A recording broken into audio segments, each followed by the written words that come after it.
Hello बच्चों, मैं हूँ आपकी हिंदी टीचर अंजू मैडम और मेरे क्लास में आप सभी बच्चों का हार्दिक स्वागत है। बच्चों, आज मैं गजानन माधव मुक्तिबोध की एक कविता को लेकर उपस्थित हूँ। कविता का शीर्षक है मुझे कदम कदम पर। यह कविता उनके काव्य संग्रह चांद का मुँह टेढ़ा है में संकलित है। यह उनकी एक उत्कृष्ट कोटि की कविता है। आज मैं इस कविता के मूल भाव या प्रतिपाद्य को लेकर उपस्थित हूँ। विषय को आरंभ करने से पहले मैं आप लोगों से एक बात कहना चाहती हूँ। यद्यपि मैं हमेशा की तरह हर बात को आपके समक्ष लिखकर उपस्थित की हूँ, क्योंकि मेरा यह मानना है कि पढ़ने के साथ साथ लिखना भी जरूरी है। इससे यह फ़ायदा होगा कि आपको विषय तो याद होगा ही, साथ ही साथ आपके हैंडराइटिंग में सुधार होगा, आपके शब्दों की बनावट से आप परिचित होंगे, आपके स्पेलिंग में भी सुधार होगा। और मैं लिख कर इसलिए प्रस्तुत करती हूँ ताकि हर बात आप भी अपनी कॉपी में लिख लें और सारी बात आपको हमेशा के लिए याद रहे। क्योंकि मुझे कदम कदम पर कविता एक लंबी कविता है, इसलिए मैंने आपकी सुविधा के लिए इस कविता को 5 अंकों में विभक्त कर दिया है। आप स्क्रीन पर देख सकते हैं कि इन 5 अंक में कविता की कौन कौन सी पंक्तियां हैं, यद्यपि ये अंक क्रम से ही हैं। तो आप इस तरह से इस अंक को हमेशा के लिए याद रख लें। याद रखना इसलिए ज़रूरी है कि जब मैं आपको मूल भाव या प्रतिपाद्य समझाऊंगी तो आप ध्यान देंगे कि मैंने कॉपी में अंक का उल्लेख किया है, यानी 5 अंक है तो आपको कॉपी में भी 5 अंक मिलेंगे। इसका मतलब क्या हुआ? प्रत्येक अंक में जो कविता की पंक्तियां हैं उसके मूल भाव को लिखा गया है। और अगर आप कविता की पंक्ति के अर्थ को भी समझना चाहते हैं तो आपको समझने में कोई दिक्कत ना हो। तो इसे ध्यान में रखकर मैंने कविता को 5 अंक में विभक्त किया है। तो चलिए बिना देर किए आज का यह विषय आरंभ करती हूँ। मुझे कदम कदम पर गजानन माधव मुक्तिबोध मूल भाव प्रतिपाद्य। गजानन माधव मुक्तिबोध की कविता मुझे कदम कदम पर उनके ही काव्य संग्रह चांद का मुँह टेढ़ा है में संकलित है और यह उनकी एक उत्कृष्ट कोटि की कविता है। प्रस्तुत कविता के माध्यम से कवि ने समाज, दुनिया, जीवन को देखने की चेष्टा की है। कवि ने महसूस किया है कि जीवन बहुत ही समृद्ध तथा विविध रंगों से भरी हुई है। रंगों यानी भाव। यहाँ हर कदम पर नए तथ्य, नए सत्य, नई सोच, नई घटना एक एक करके उपस्थित होते हैं। तो यहाँ जो रंग का उल्लेख किया गया है, ये रंग क्या है? ये रंग है नई सोच, नई घटना, नए तथ्य, नए दृश्य। इसे ही रंग कहा गया है। यही जीवन के रंग हैं और ये सारे रंग जो हैं कवि के सामने उपस्थित होते हैं और कवि ने इन्हीं रंगों को देखने का प्रयास किया है। कवि यह स्वीकार करते हैं कि साहित्य सृजन के लिए आसपास के परिवेश को जांचने, परखने और साथ ही साथ महसूस करने की भी आवश्यकता है। तो कवि ने इस कविता में यह बतलाया है कि जब आप कुछ लिखते हैं, जब आप कुछ रचना करते हैं तो आपको अपने आसपास के परिवेश को समझने की, जांचने की, परखने की, समझने की आवश्यकता है। आपके रचना का विषय आपके परिवेश में, आपके आसपास ही मिलता है। जितनी भी घटनाएं हैं, जितने भी तथ्य हैं, वे सब आपके आसपास ही होते हैं। बस आपको उसे महसूस करना है और उस पर कलम चलानी है, यानी उसे शब्दों में आबद्ध करना है, कलमबद्ध करना है। कवि ने यह महसूस किया कि जब वे घर से बाहर निकलते हैं तो हर कदम पर उन्हें चौराहे बाहें फैलाए मिलते हैं, अर्थात जब वे अपनी रचनाओं के लिए विषय ढूंढने निकलते हैं तो उन्हें बहुत विषय मिलते हैं। तो कविता के आरंभ में ही कवि ने यह बतलाया है कि जब वे घर से बाहर निकलते हैं तो उन्हें चौराहे बाहें फैलाए मिलते हैं। ये चौराहे क्या है? जीवन की विविधता है। उन्होंने चौराहा के द्वारा ये बतलाना चाहा है कि जीवन जो है बहुरंगी है। चौराहा यानी 4 रास्तों का मेल, और इसी 4 रास्ते से फिर नए रास्ते निकलते हैं। कवि कहना चाहते हैं कि जब वे अपने लेखन के लिए, रचना के लिए किसी विषय को ढूंढने बाहर निकलते हैं तो उसे एक नहीं अनेकों विषय मिलते हैं जिस पर कुछ लिखा जा सके। उन्हें ऐसा प्रतीत होता है कि यह सब यानी समाज और जीवन की विविधता, भव्यता अपनी बाहें फैलाकर उनका स्वागत हेतु आतुर है। जीवन की समृद्धि उनको गले लगाने को प्रस्तुत है। कवि को ऐसा अनुभव होता है कि सभी विषय उन्हें अपनी ओर आकर्षित कर रही है। तो कवि ने ये महसूस किया है कि जब वे घर से बाहर निकलते तो इतने सारे विषय उन्हें मिलते हैं, इतने सारे विषय पर लिखा जा सके, ये सब कुछ इन्हें इतना अधिक मिलता है कि ऐसा महसूस होता है कि ये सारे विषय उनको गले लगाने को आतुर है, उनका स्वागत कर रहे हैं। और लेखक को ऐसा लगता है कि सभी विषय उन्हें लिखने के लिए प्रेरित भी करती है। कवि को लगता है जैसे ही वे कुछ रचने की करने की सोचते हैं तो सैकड़ों विचार, सैकड़ों भाव उनके समक्ष उपस्थित हो जाते हैं। और कवि को यह महसूस होता है कि जब वे कुछ लिखना चाहते हैं तो पता नहीं कहाँ से सैकड़ों विचार, सैकड़ों भाव उनके मन मस्तिष्क पर छा जाता है। और कवि उन सारे विचार पर से गुजरने की इच्छा रखते हैं। यानी प्रत्येक भावना को महसूस करना, प्रत्येक विचार पर कुछ लिखना। गुजरने का अर्थ क्या है? प्रत्येक भावना को महसूस करना, प्रत्येक विचार पर कुछ लिखना। तो कवि जो है उन सारे विचारों में डूबना चाहते हैं, उन विचारों को अंतः मन से महसूस करना चाहते हैं। कवि को समाज में रहने वाले लोगों के तजुर्बे यानी दूसरों के अनुभव बहुत अच्छे लगते हैं, क्योंकि वे दूसरों के अनुभवों को व्यक्त करके अपने सपने को साकार या पूरा कर सकते हैं। कवि ने अपने सपने को समाज के लोगों के तजुर्बे से जोड़कर देखा है। कवि यह महसूस करते हैं कि समाज में लोगों के पास जो अनुभव है, जो तजुर्बा है, उन तजुर्बों को लेकर वे कुछ लिख सकते हैं और इस प्रकार वे अपने सपने को साकार कर सकते हैं। यानी लोगों के तजुर्बे को अपने सपने से जोड़कर वे अपने ही सपने को साकार करना चाहते हैं। यानी दूसरे के तजुर्बे को अपने साहित्य में व्यक्त करके वे अपने सपने को पूरा करना चाहते हैं। यानी तजुर्बे को वो सपने से जोड़ना चाहते हैं। कवि ने अपनी व्याकुलता, बेचैनी, अकुलाहट महसूस किया है। यानी कवि के अंदर व्याकुलता है, अकुलाहट है, इस बात को कवि महसूस करते हैं। इसका तात्पर्य क्या है कि हर कवि, हर रचनाकार, हर साहित्यकार के भीतर एक बेचैनी होती है, एक व्याकुलता होती है, एक अभिव्यक्ति करने की छटपटाहट होती है। तभी तो कवि या साहित्यकार कुछ लिख पाते हैं, अपने मनोभावों को व्यक्त करते हैं। अगर उनके अंदर ये बेचैनी नहीं होती तो वे अपने भावों को भी अभिव्यक्त नहीं करते। इस बात की ओर कवि ने इशारा किया है। यद्यपि यह व्याकुलता प्रत्येक कलाकार या रचनाकार के भीतर होती है, क्योंकि वह बहुत कुछ महसूस करना चाहता है। यही कारण है कि कवि बहुत ही गहराई यानी निकट, नज़दीक से समाज को देखना चाहता है, मनुष्य के व्यक्तित्व को परखना चाहता है। वे सोचते हैं कि ऐसा करने से न जाने और भी कितने नए विचार, नए तथ्य, नए अनुभव उन्हें प्राप्त हो जाए। कवि बहुत ही गहराई से, नज़दीक से समाज को देखना चाहते हैं, मनुष्य के व्यक्तित्व को परखना चाहते हैं और वे सोचते हैं कि ऐसा अगर वो करे तो न जाने कितने विचार, कितने तथ्य उनके समक्ष उपस्थित हो जाएंगे, जिन पर वे कुछ लिख सकते हैं। मुक्तिबोध जी कहते हैं कि उन्हें यह भ्रम होता है, यानी उन्हें हमेशा यह संदेह होता है कि प्रत्येक पत्थर में एक चमकता हीरा छिपा है, अर्थात प्रत्येक साधारण से दिखाई देने वाली वस्तु में हीरे की जैसी चमक छिपी हुई है, जिसे तलाश किया जा सकता है या फिर पत्थर को तराशा जा सकता है। यहाँ पर कवि का आशावादी दृष्टिकोण, कवि का गुण ग्राहकता जैसे गुण दृष्टिगत होते हैं। यानी कवि एक साधारण पत्थर में भी यह तलाश कर सकता है कि उसमें हीरे की चमक है। तो कैसे तलाश करेगा? यानी कवि के अंदर यह क्षमता है कि एक पत्थर को भी तराश कर हीरा बना दे। यानी कवि को हमेशा यह संदेह होता है कि प्रत्येक पत्थर में एक हीरा छिपा हुआ है। यानी प्रत्येक पत्थर में एक हीरा की तलाश की जा सकती है या फिर एक पत्थर को तराश कर हीरा बनाया जा सकता है।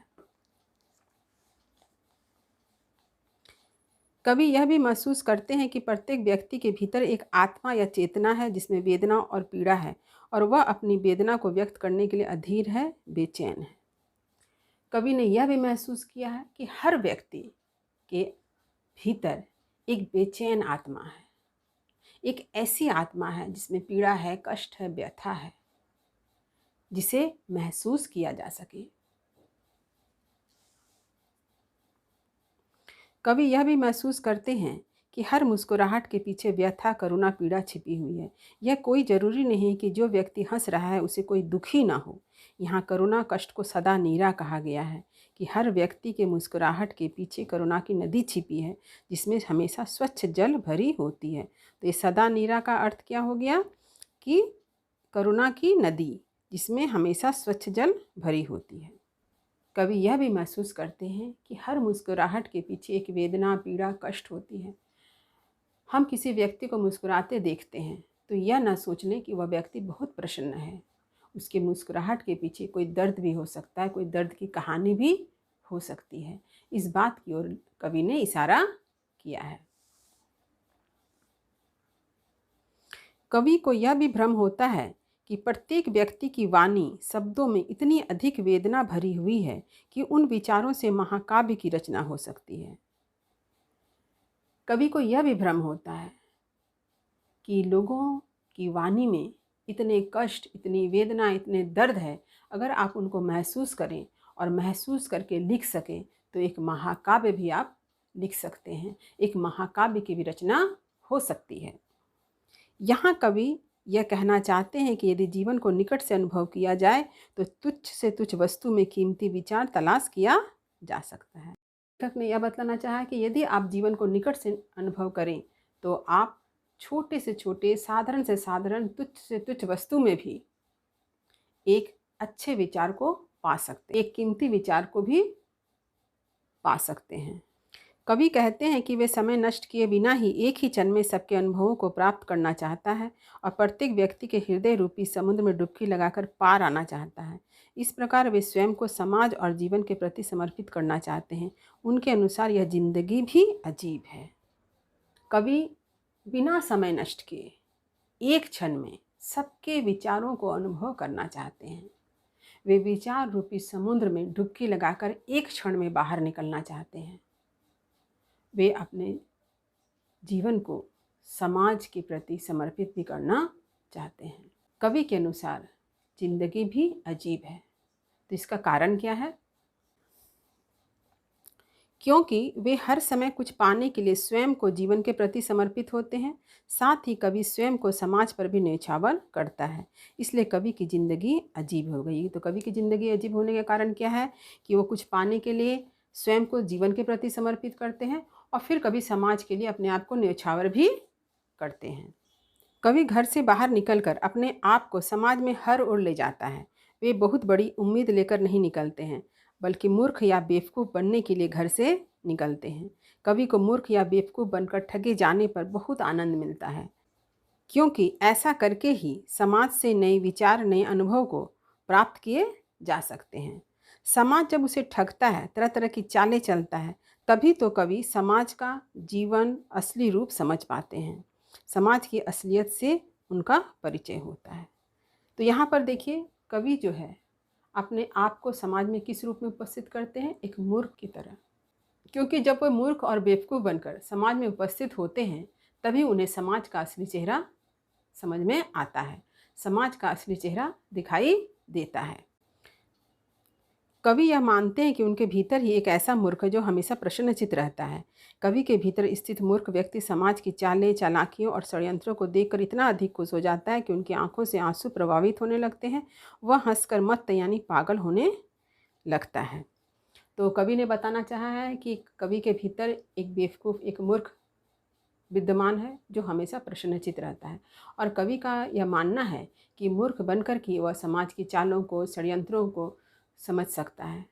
जैसे कि आप अगर कहीं मूर्ख बनकर, बेवकूफ़ बनकर रहते हैं तो वहाँ आसपास के लोग हर तरह की बातों की चर्चा आपके समक्ष करते हैं। इससे क्या होता है, आपको उनके बारे में, उनकी असलियत का पता चलता है। लेकिन वहीं अगर आप एक बुद्धिमान की तरह रहें तो आपके समक्ष लोग अपने असली रूप को नहीं लाएंगे। तो लोगों की असलियत को समझने के लिए, समाज की असलियत को जानने के लिए कवि यह मानते हैं कि मूर्ख और बेवकूफ़ बने रहना जरूरी है। इस प्रकार कवि यह महसूस करते हैं कि इस प्रकार मूर्ख बनकर ही वे संसार को निकटता से जान सकते हैं। साथ ही वे संसार की विविधताओं को, लोगों के विचारों को, भावों को अपने भीतर स्वायत्त यानी संजो रहा है। और इस प्रकार कवि जो है मूर्ख बनकर संसार को समझते हैं, निकटता से जान सकते हैं। साथ ही साथ संसार के विविधताओं को, लोगों के विचारों को, भावों को अपने भीतर संजो के रख भी सकते हैं। कवि कहते हैं कि यह समाज मुझसे कहानियाँ लेती है और समाज की विविधता, समृद्धि अर्थात ये चौराहे भी मुझे कुछ न कुछ देती है। अभिव्यक्ति का हमेशा विस्तार होता है। इसके साथ ही साथ इस समाज में जहाँ भी जाऊँ, जहाँ भी देखूँ, उन्हें खड़े होकर बात करना। तो मुझे हर जगह उपन्यास रचना के लिए नई घटना, नए चरित्र, नए विषय मिल जाते हैं। तो कवि का यह मानना है, यह समाज जो है मुझे कहानियाँ देती है। कहानियाँ देती है मतलब कहानियों के लिए विविध विषय देती है। कवि कहते हैं कि वे लोगों के दुख, व्यथा की कहानी के साथ साथ उनका अपने समाज व जीवन, अपने ही लोगों से क्या क्या शिकायतें हैं, वह सब सुनते हैं। तो कवि का मानना है कि लोगों का अपने जीवन से, अपने समाज के प्रति क्या शिकायत है, ये सारी बातों को कवि सुनते भी हैं और समझते भी हैं। अहंकार का विश्लेषण, लोगों के चरित्र से जुड़ी हुई बहुत सी बातें सब सुनते हैं।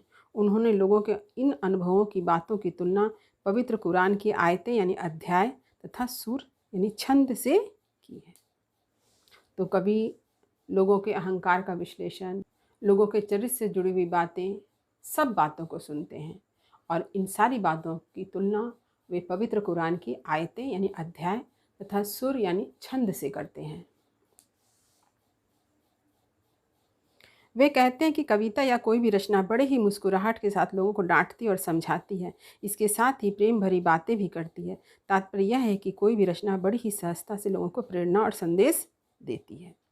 यहाँ पर कवि बताना चाहते हैं, कोई भी रचना, चाहे वो कविता हो, कहानी हो, उपन्यास हो, इसमें बहुत सारी बातें होती है जो हमें शिक्षा देती है। ये हमें बहुत ही प्यार से डांटती है, हमारी गलतियों का सुधार करती है और हमें जीवन में आगे बढ़ने की प्रेरणा देती है, यानी हमें प्यार से समझाती है।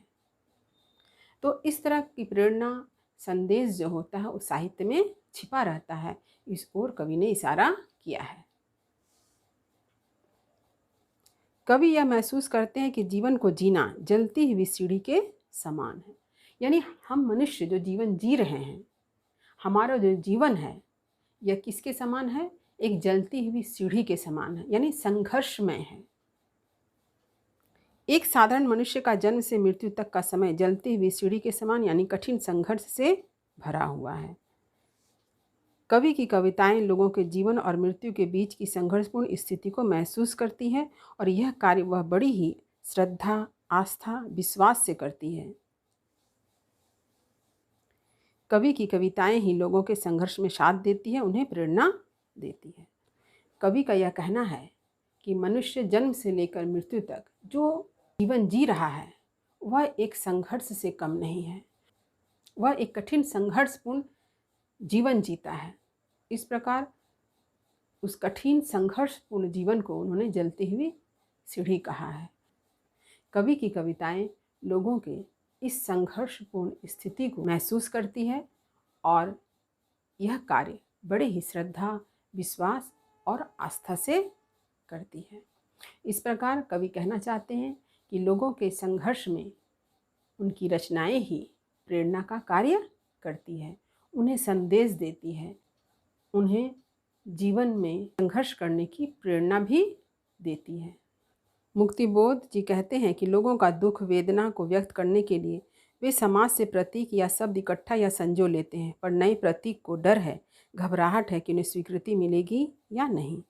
मुक्तिबोध जी का कहना है कि समाज के लोगों के दुख को अभिव्यक्त करने के लिए वे बहुत सारे प्रतीक को समाज से इकट्ठा करते हैं, परंतु उन प्रतीकों को यह डर होता है कि पता नहीं उन्हें स्वीकृति मिलेगी या नहीं। कभी लोगों के मुस्कुराहट को अभिव्यक्त हेतु रूप, चित्र यानी बिंब इकट्ठा करके जब अपने घर लौटते हैं तो उपमाएं का अर्थ क्या है? ऐसे शब्द जो अलग अलग व्यक्तियों, विचारों, भावनाओं, तथ्यों और वस्तुओं की तुलना कर सकते हैं। तो ये उपमाएं या तुलनात्मक शब्द मुझसे यह कहते हुए महसूस होते हैं कि कवि को अभी 100 वर्ष और जीना चाहिए। वह कवि को दीर्घायु का आशीर्वाद देती है, क्योंकि कवि या रचनाकार अपनी रचना से समाज में बड़ा भारी परिवर्तन लाने की क्षमता रखता है, अतः उसका लंबे समय तक जीवित रहना आवश्यक है। तो कवि यह महसूस करते हैं कि जब वे लोगों के मुस्कुराहट को अभिव्यक्त करने के लिए बिंब यानी शब्द चित्र को लेकर अपने घर आते हैं, तो उपमाएं उन्हें दीर्घायु होने का आशीर्वाद देती हैं। यानी कवि अपनी रचनाओं में जिन उपमाओं का प्रयोग करता है वे उपमाएं कवि को दीर्घायु होने का आशीर्वाद देती है, क्योंकि उपमाएं भी जानती है कि एक कवि समाज में परिवर्तन लाने की क्षमता रखता है। वह अपनी रचनाओं से समाज में परिवर्तन ला सकता है। अतः कवि को इस समाज में, इस संसार में अधिक दिनों तक रहना है, अधिक दिनों तक रहना चाहिए। इसलिए वह चाहती है कि कवि और भी 100 वर्ष तक जिए।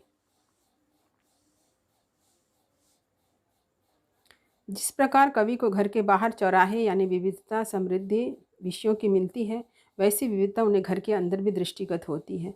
घर पर भी सैकड़ों विचार तथ्य बाहें फैलाकर उनका स्वागत कर रही है। घर के भीतर भी भाव या विषय की कोई कमी नहीं है। शाखाएं प्रशाखाएं अर्थात एक डाली से हजारों डाली का निकलना, ऐसे ही एक विचार से नित नया, नए रूप, नए दृश्य, अनेकों विचारों का प्रतिदिन जन्म होता है। तो कवि कहते हैं कि जिस प्रकार घर के बाहर उन्हें चौराहे मिलते हैं यानी विविध विषय मिलते हैं, ठीक उसी प्रकार घर के भीतर भी उन्हें अपने लेखन कार्य के लिए विविध विषय मिलते हैं। घर के भीतर भी बहुत सारी घटनाएं, बहुत सारे तथ्य, बहुत सारे सत्य उन्हें दृष्टिगत होते हैं जिन पर कुछ लिखा जा सके। घर के भीतर भी विषय की कोई कमी नहीं है। जिस प्रकार एक शाखा से अनेक शाखाएं निकलती है, ठीक उसी तरह से एक भाव, एक विचार से अनेक भावों का जन्म होता है। कवि जीवन और समाज के विविधता बहुरंगीपन को देखकर यह सोच में पड़ जाते हैं कि आज के समय में लेखकों या कवियों की यह समस्या या कठिनाई नहीं है कि उनके पास विषयों की कमी है। इतने विषय, भाव, विचार हैं कि कवि किसी भी विषय पर अपनी लेखनी चला सकता है।